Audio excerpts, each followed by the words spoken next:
اور میں اس نبی کا غلام ہوں، اس تاجدار کائنات کا، کہ جو رسول گزرتے تھے گلی سے تو ایک بوڑھیا کافر بوڑھیا میرے آقا پہ کوڑا کرکٹ پھینکتی تھی.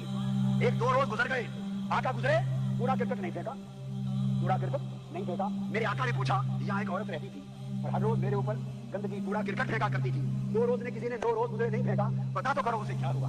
ارے میں تو اس کو آقا کا غلام ہوں، پتا کرو کیا ہوا. معلوم کیا کہ وہ بیمار ہے، تو میرے مصطفیٰ اس کی تیمارداری کہ یہ ارشاد فرما دیجیے، جو واقعہ ہم سنتے رہتے ہیں کہ سرکار صلی اللہ تعالی علیہ وسلم گلی سے تشریف لے جاتے تھے تو وہاں اوپر ایک عورت جو ہے وہ کچرا پھینکتی تھی. کچھ دنوں تک جو ہے یہ سلسلہ جاری رہا. اس کے بعد وہ عورت جو ہے کچرا پھینکنا چھوڑ دیا تو سرکار نے استفسار فرمایا کہ کیا ہوا، تو بتایا گیا کہ عورت بیمار ہے. تو سرکار ان سے عیادت فرمانے گئے تو وہ وہیں جو ہے مسلمان ہو گئی. یہ واقعہ درست ہے یا ویسے کہیں سنی بات ہے؟ جنید اتاری، باب المدینہ، کراچی.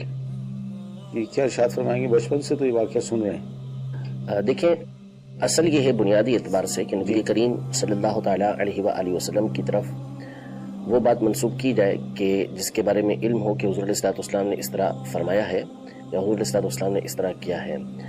جس کے بارے میں علم نہیں ہے کہ اس طرح حضور اکرم صلی اللہ تعالیٰ علیہ وآلہ وسلم نے کیا یا اس طرح حضور علیہ السلام نے ارشاد فرمایا، اسے آپ علیہ السلام کی طرف منسوب کرنے کی اجازت نہیں ہے.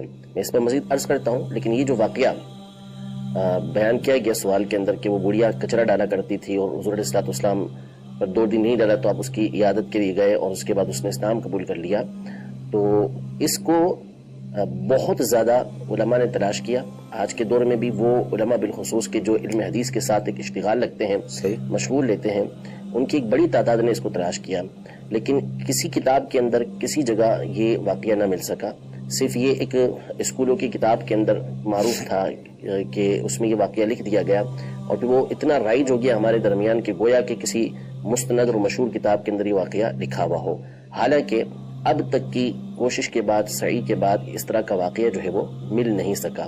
تو جب ایسا ہے تو نبی کریم صلی اللہ تعالیٰ علیہ وآلہ وسلم کی طرف اس واقعے کو منسوب نہ کیا جائے، حضور علیہ السلام کی طرف ایسی بات کو منسوب نہ کیا جائے. اور ہاں، اگر کسی کو واقعی کسی مستند کتاب کا معلوم ہے کہ کسی مستند کتاب کے اندر یہ واقعہ موجود ہے تو وہ اسے ظاہر کرے، وہ بتائے. پھر اس کے بعد حضور علیہ السلام کی طرف منسوب کرنے کی نسبت کو دیکھ لیا جائے گا کہ آپ علیہ السلام کی طرف اس کو منسوب کرنا درست ہے بھی یا نہیں. لیکن بہرحال علماء نے جو اس کو تلاش کیا تو اس کے باوجود اس تلاش کے باوجود یہ واقعہ کہیں پر نہیں مل سکا، تو حضور علیہ السلام کی طرف ایسے واقعے کو منسوب نہ کیا جائے.